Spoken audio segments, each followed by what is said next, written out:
André Salgado é empresário na área da consultoria tecnológica e, devido às suas funções profissionais, anda sempre a saltitar entre aeroportos. Nos últimos tempos tem sido no eixo Lisboa-Bruxelas. Quando não está a viajar em trabalho, gosta de viajar em lazer. Para além disso, é um amigo de longa data e um porreiro por ceder um pouco do seu tempo para esta conversa. Olá, André. Está tudo Olá, bem? Mário. Tudo bem, mano. Tudo bem. Como é que estás? Estou fixe, pá. Olha, estou super contente de poder participar no podcast. Eu e a Cláudia, a minha namorada, somos ouvintes assíduos do podcast do Mário, meu amigo de longa data, e do belo filho do Mário, o Epic Noah. Era este o primeiro podcast que ele tinha, não é? O Epic Noah. Ele tinha uma espécie de canal no YouTube, era um canal de gaming em que ele jogava e fazia stream dos jogos e falava. E agora estamos neste projeto de podcast, sim. Mas era o Epic Noah, confere. Portanto, estou muito feliz de fazer parte desta pequena entrevista de um podcast que está entre os meus top 3. Opa, que fixe. Opa, obrigado. Sabes, eu quando falei com o Noah sobre o tema desta semana e queríamos falar, como a semana passada foi um pouco pesado, foi sobre a guerra, queríamos aliviar um pouco o tema e então decidimos fazer sobre viagens, porque as nossas melhores memórias normalmente são de viagens. E quando pensei, quem é que será que eu vou entrevistar para viagens? O gajo do meu feed que está sempre cá e lá, está sempre em todo lado, é o André Salgado. Vou ter de o entrevistar.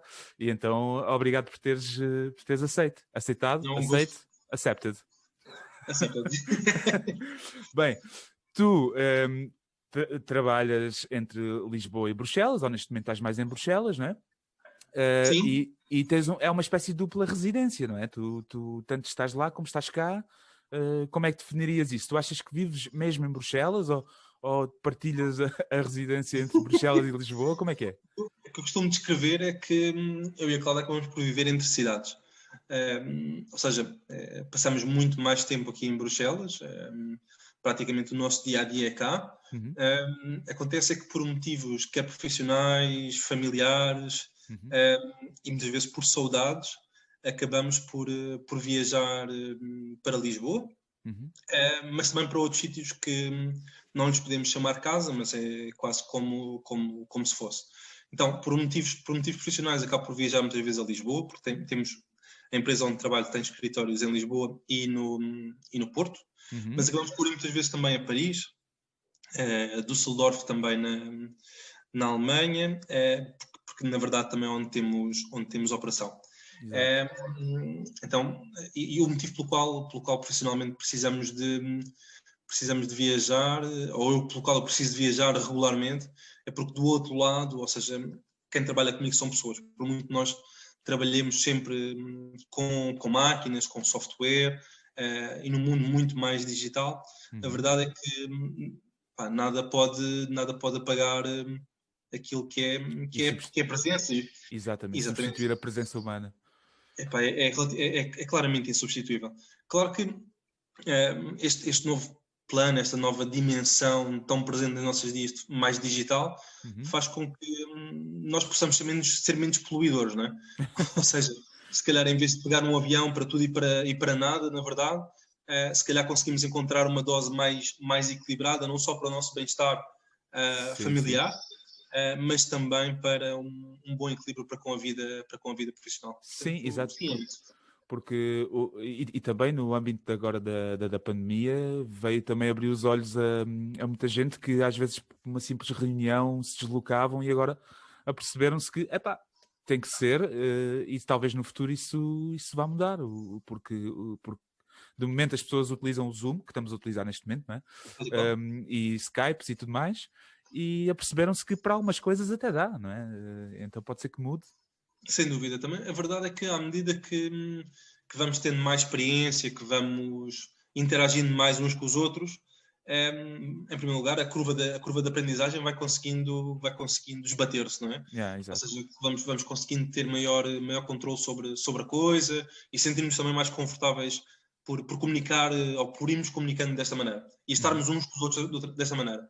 Por outro lado, era precisamente como estavas a dizer, ou seja, em vez de assumir uma postura de sempre muito radical perante as viagens e perante a pegada negativa também que as viagens deixam, porque realmente viajar de avião tem aqui um aspecto glamouroso, mas depois, por outro lado, é preciso encará-lo com bastante responsabilidade. Eu naturalmente não posso tirar o avião da minha vida, ainda que viaje sempre em económico também, para as pessoas não pensarem nisso. Mas por outro lado tentamos adotar outra tipologia de comportamentos no nosso dia-a-dia que permita de alguma forma também apaziguar. Equilibrar. Sim, Mas sim. como eu te estava a dizer no outro dia, quando te convidei para esta entrevista, em que tu dizias que eras das pessoas mais polidoras que eu conhecia, eu dei-te o exemplo das tias Cacildas, não é? Que nunca saem da Santa Terrinha, então acabas por compensar um bocado. O problema é que antes éramos todos tias Cacildas, não é? Tias Cacildas, E agora... Precisamente. Tu és sempre muito simpático e tentas sempre fazer com que o nosso sentimento menos porreiro não fique tão ao de cima. Mas a verdade é que, como disseste bem, antigamente éramos todos tias Cacildas, não é? Eu recordo-me que... Vamos isolar esta frase. Vamos isolar esta frase. Sim. Eu acho que vou imprimir uma t-shirt. Diz. Eu recordo-me que a minha família não tinha possibilidade de me poder suportar viagens com facilidade. Eu tenho a ideia que a minha primeira viagem de avião aconteceu, tinha eu 15 anos, talvez um bocadinho menos, para ir fazer um curso no Reino Unido. Durante uma semana e tal. E recordo-me que aquilo para os meus pais foi um exercício de poupança de largos meses. Claro. Que foi também um exercício muito complicado de conseguirem perceber como é que conseguiriam proporcionar-me essa experiência. Um bilhete de avião... Era muito caro. Era muito, muito, muito caro. Portanto, viajar tornou-se claramente democratizado para a população. E essa é a parte boa. A parte má lá está a tal questão da poluição e desta troca... O meu telemóvel. Mas vamos falar então dessa tua primeira viagem. Sozinho, não foi? Foi sozinho. Eu acho que conheci pouco depois dessa viagem. Foi muito provavelmente pouco depois. Eu tenho a ideia que isso aconteceu no meu 10º ano. Antes de nos termos conhecido na Dom João II, lá em Setúbal. Foi uma viagem sem os meus pais. Portanto, já implicava aí uma aventura adicional. e naturalmente também fiquei muito mais excited por ser a primeira sem eles. Eu recordo-me que os meus pais ficaram chateadíssimos comigo quando estávamos no aeroporto. Eu estava tão excitado que eu nem sequer lhes dei um beijinho a agradecer e a despedir-me. Basicamente aquilo foi: temos que ir. Tu assim que eu nem a Deus disse aos meus pais. Parecias tipo aqueles desenhos animados do Coyote e do Bip Bip. Só se vê o fumo. Nada simpático. Os meus pais ficaram claramente chateados. Foi porreiro também, porque foi feito com alguns colegas da minha turma na altura. Disso. Portanto, foi uma experiência mesmo bacana e é super enriquecedor, porque eu sempre fui muito burro para aprender línguas. Aliás, eu sempre fui burro no geral. Para aprender línguas foi tipo um nível ainda acima. Não parece. Então... embora eventualmente possa fazer não parecer, mas é simplesmente um iceberg maquiado. É um iceberg maquiado. Mas a grande verdade é que para mim foi uma experiência incrível por estar com amigos, por estar sem pais, por ser claramente a aventura, por estar desafiado e por me terem desafiado a viver num sítio que eu nunca tinha visto, com uma língua com que eu nunca tinha contactado. Com 15 anos eu não falava, ou com se calhar um bocadinho menos ou mais. Acho que ainda hoje não fala tão bem inglês como o Noah, para teres uma ideia. O Noah fala melhor que eu também, então... Tipo, o Noah... Repara, o Noah é um exemplo desta nova geração. O Noah não é sobredotado, é uma criança absolutamente normal, mas esta nova geração... Bem, nós para chegarmos a este nível de inglês tínhamos que estudar para aí 20 anos de inglês intensivo. E eles aprendem assim, é mesmo... Mas depois se os meteres na rua a brincar é um bocadinho diferente. Exatamente. Já falaste sobre isso também, portanto. Já falei sobre isso, sim. Então, voltando à minha primeira viagem. Sim, como é que foi? Fixe, bem excited. Eu recordo-me que... Meteu muito álcool, de certeza? 15 anos, longe dos pais, não? Mas não, meteu cigarros. Meteu cigarros. Álcool não. Recordo-me que os dias eram divididos entre irmos à escola de manhã, porque estávamos a fazer um curso de inglês intensivo, numa cidade com um nome relativamente pouco conhecido, Scarborough. Okay. Eles Vai diziam tu? Scarborough. É isso, precisamente. De manhã tínhamos as aulas. Epá, eu sou sincero, eu estava praticamente lá a não aprender nada. Estava mesmo só a sentir-me tipo especial, mas tipo não aprendi grande coisa, sou sincero. Depois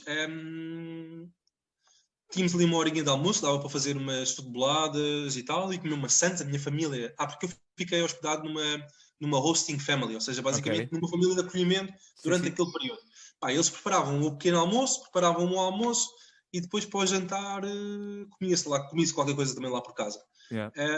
Então, o almoço era sempre meio esquisito, porque era sempre uma sandocha, tipo pão de forma, para nós portugueses é bem estranho, É estranho, e uns tomates cherries, e era isso. Yeah, foi fixe. mas depois dessa viagem, recordo-me de uma viagem que fizemos em conjunto, que foi a viagem de finalistas, não é? Mas dessa não me recordo muita coisa, sei que lá estavas. Tu recordas-te alguma coisa? Recordo-me bastante. Sim? Como é que consegues? Eu acho que aquilo que eventualmente não consigo recordar-me, acho que por ter sido tão fixe, acho que acabo por conseguir complementar com, sim, eu com também... coisas Eu sei o que aconteceu, porque as pessoas... nós conversámos muito sobre essa viagem, depois de voltarmos, todos, uns com os outros, e lá está, as histórias de uns vieram complementar as histórias de outros, e eu tenho a sensação que eu vivi nas histórias das pessoas porque não me recordo eu próprio, tal não era o estado em que estava diariamente.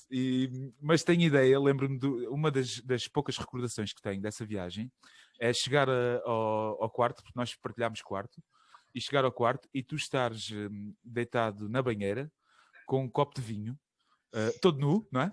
Desculpa confidenciar isto, sim, na banheira, a tomar o teu banho de imersão, como se estivesses tipo num hotel super chique, com um copo de vinho e o telefone à tua beira.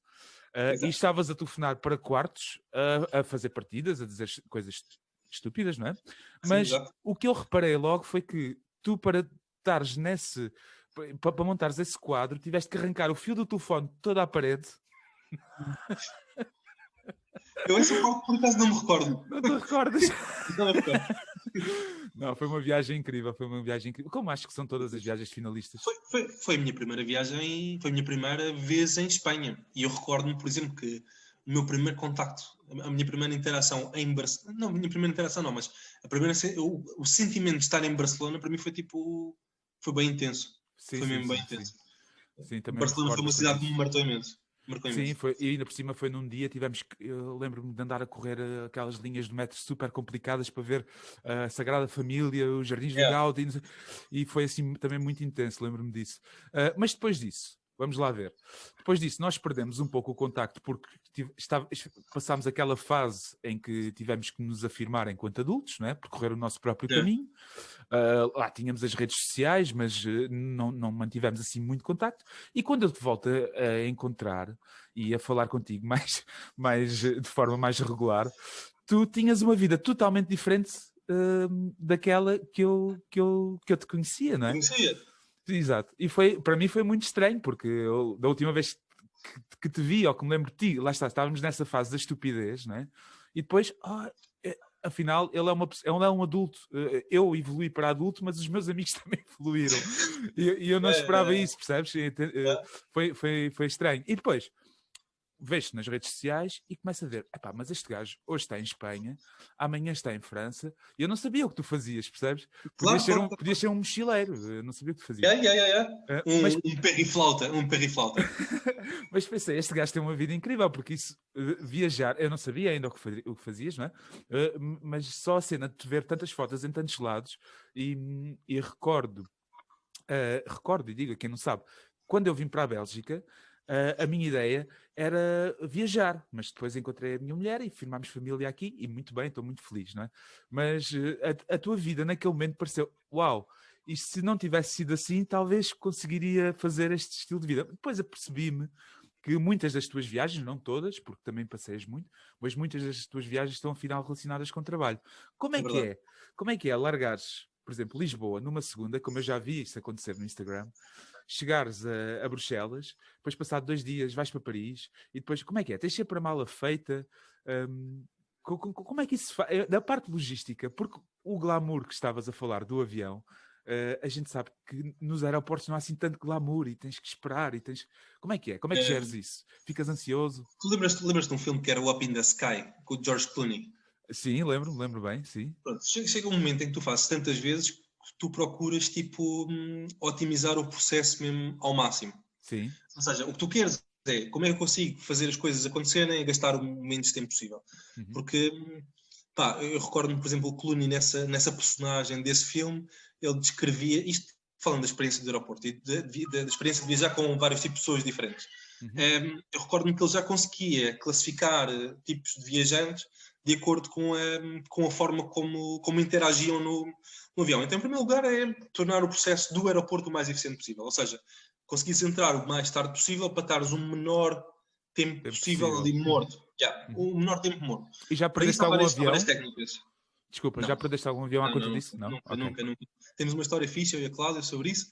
Eu não sei se ela me deixa contar, mas eu nunca perdi. Porque eu relativamente a idas e a voltas, sou mesmo muito metódico. Okay. Quando tu me perguntas se tenho a mala sempre feita, isso na minha vida não é um sinónimo de preparação. Isso na minha vida é um sinónimo de discussão, ok? Explica. A Cláudia diz-me tipo assim, olha, fui ali ao quarto de visitas, já dei um chute numa coisa, abri a luz, acendi a luz e percebi que era a tua mala. Podes, por favor, arrumar aquilo. Então, tipo, não é bem sinónimo de preparação, é mais um sinónimo de desleixo. Ou de preguiça. Quer dizer, que à última da hora acabas por fazê-la e às tantas... Precisamente. Mas acaba por ser muito prático da parte de fazer mala, porque as cores com que me visto são sempre muito parecidas, não é? Sim. As calças com que visto, assim, de forma mais casual, são normalmente de ganga.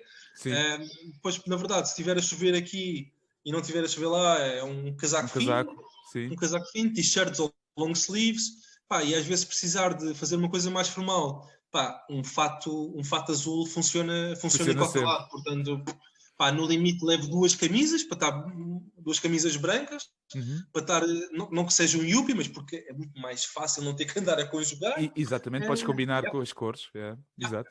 E pronto, muito simples, na verdade é isso. Mas é engraçado saber que tens um método para isso e que és prático, tens que ser, né? Porque se não fores prático nessa situação, torna-se complicado.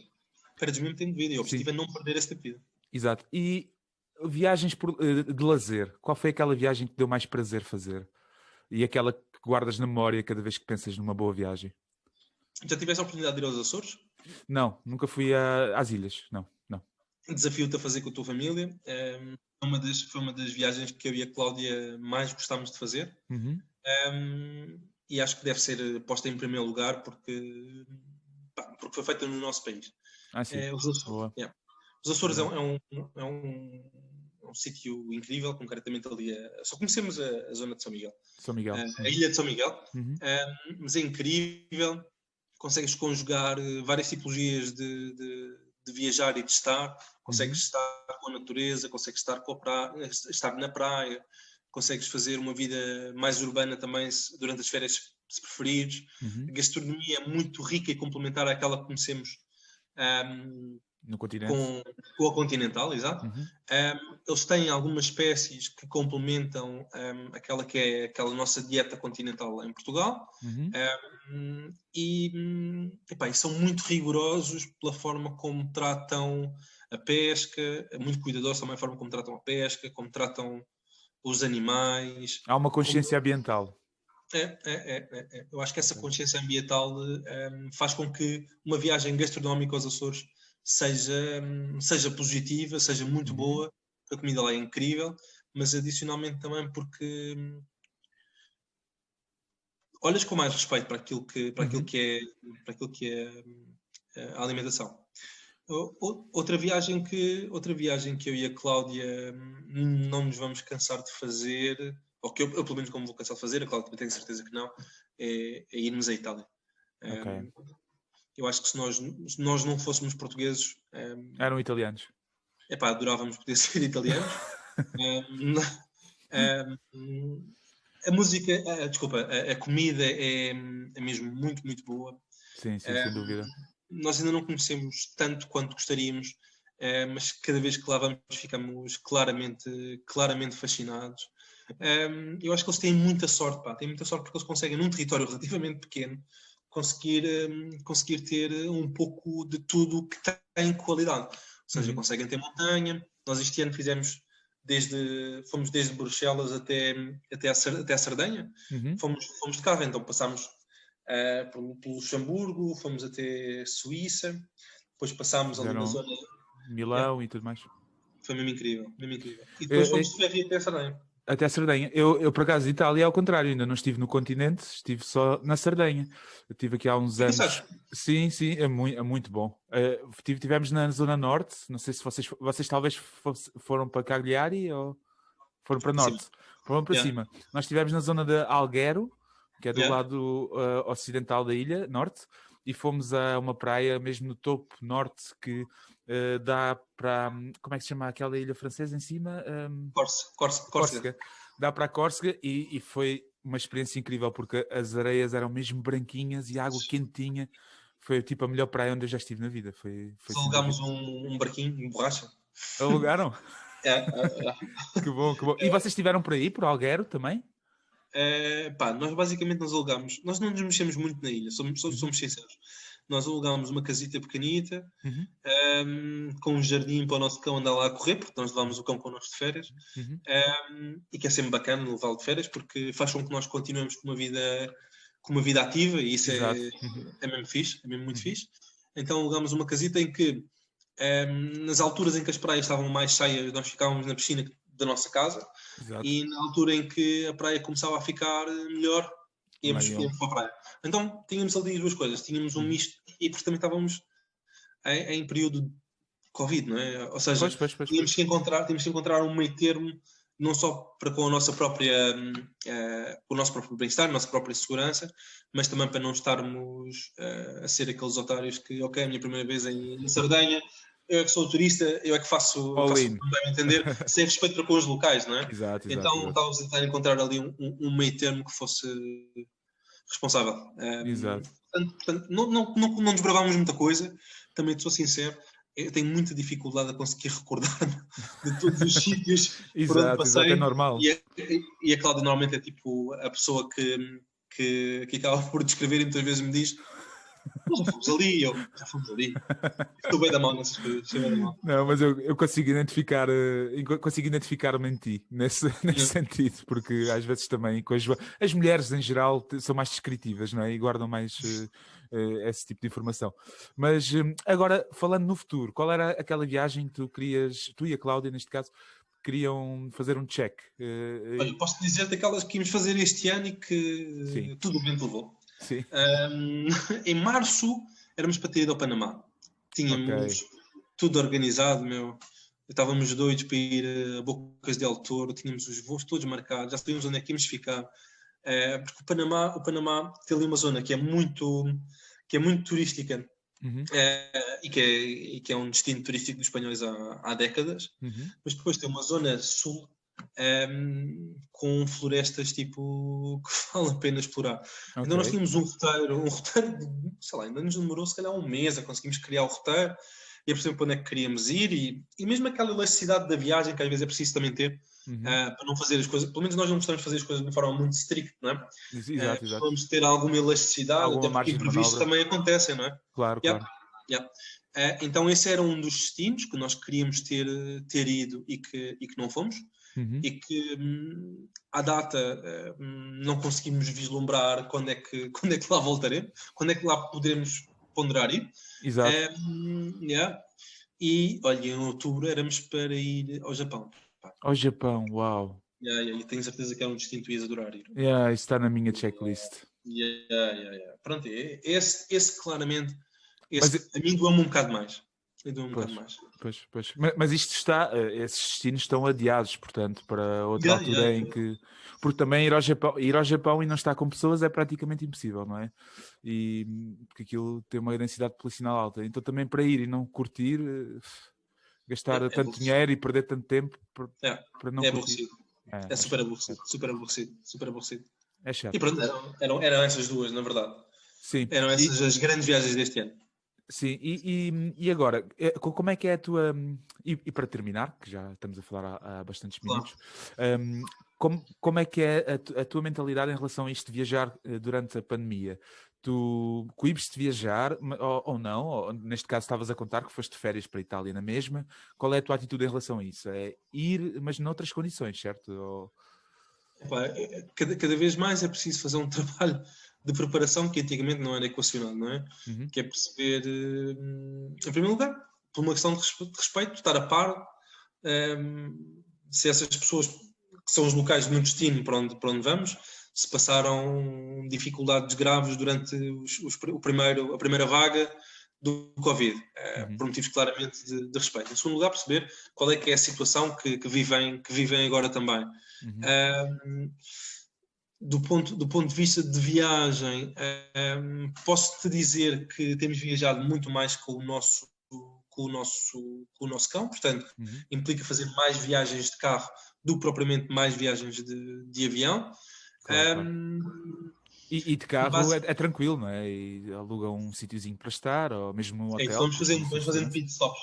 Fazendo pit stops. Nós já encontramos aqui o ponto de equilíbrio de horas seguidas a conduzir, portanto, entre as 6 e as 8 horas a guiar, com as respectivas pausas de segurança. Percebemos que é ali o ponto de equilíbrio, mais do que 8 horas. Já é demasiado. Não só por respeito às bexigas, também à minha, da Cláudia. Mas também porque é mais responsável também para com os outros. Claro. E mais cuidados que temos vindo a ter é também perceber como é que estão os casos à data, ou o que é que se prevê de casos nas datas em que lá estaremos. Nesta altura, aqui na Bélgica, estamos muito mais isolados, estamos muito mais caseiros, temos que estar. Claro. E basicamente é isso, ou seja, temos viajado muito mais de carro e temos procurado fazer com algum planeamento. Um planeamento antigamente não era tão equacionado. É isso mesmo. Ok, André, olha, André, é estranho chamar-te André.